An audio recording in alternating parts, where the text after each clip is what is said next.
पता है चांद को खूबसूरती की मिसाल क्यों माना जाता है?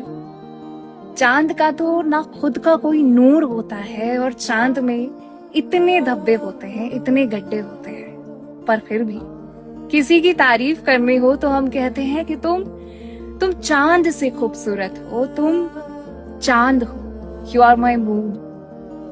क्योंकि ना शायद चांद को पता होता है, शायद चांद को पता होता है कि भले ही वो बेरंग है पर फिर भी इस पूरे ब्रह्मांड में उसका एक वजूद है और वो वजूद ही उसे खूबसूरत महसूस कराने के लिए काफी है। तो आपको ना चांद सा रोशन होने की कोई जरूरत नहीं है, क्योंकि ना शायद आप चांद ही हो।